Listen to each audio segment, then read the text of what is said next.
So talk to us a little bit about how the ketogenic diet is not the same for women and why we see such a profound response, whether it's the literature or our clinical observation and patterns of why the ketogenic diet is so great for men. Yeah. So I came up against the keto paradox myself. That's how I first started to notice this issue, the sex difference with keto.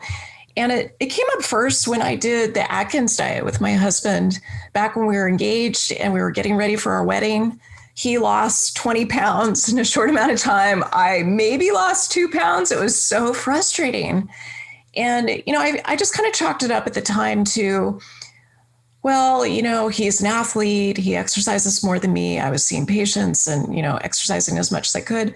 But then you go forward 18 years later, hopefully I'm getting the math right here. So around 2015, I was trying the ketogenic diet because I heard about it for epilepsy and for Alzheimer's disease and for weight loss. And I felt like, well, before I prescribe this to patients, I want to try it myself. So once again, my husband and I went on the ketogenic diet, paid a lot of attention to macros, got the ratio right, the 70-20-10.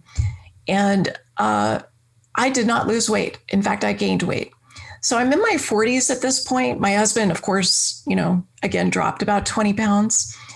And that's when I realized, wow, 90% of the literature on the ketogenic diet is in men.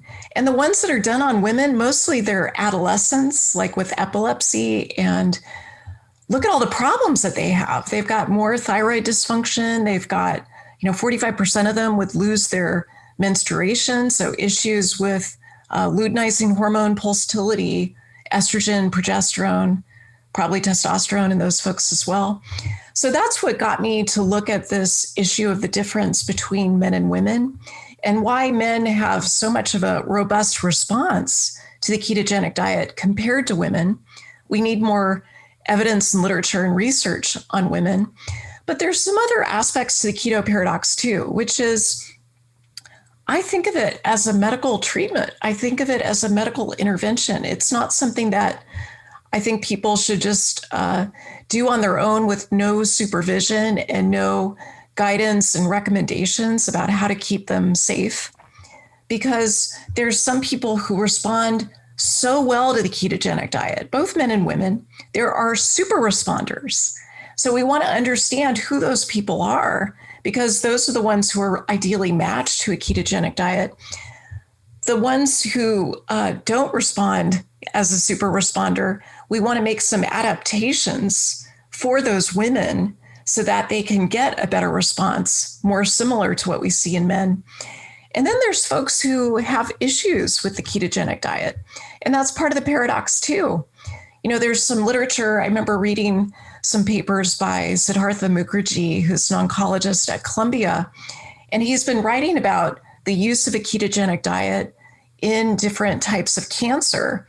There's some cancers for which a ketogenic diet might be a really good idea, especially the ones that feed on glucose.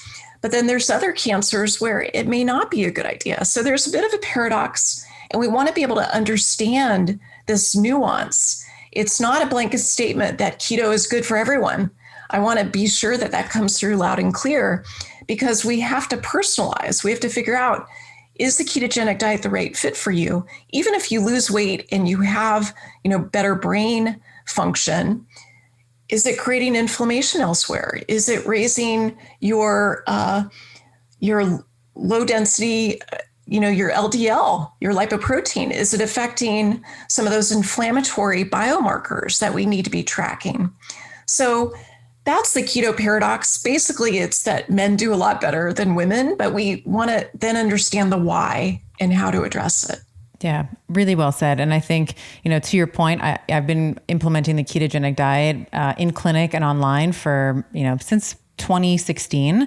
And I've seen the exact same pattern. So we have these super responders, as you described, people that we need to, maybe bring down their saturated fat content. We give them a bit more MUFAs and PUFAs.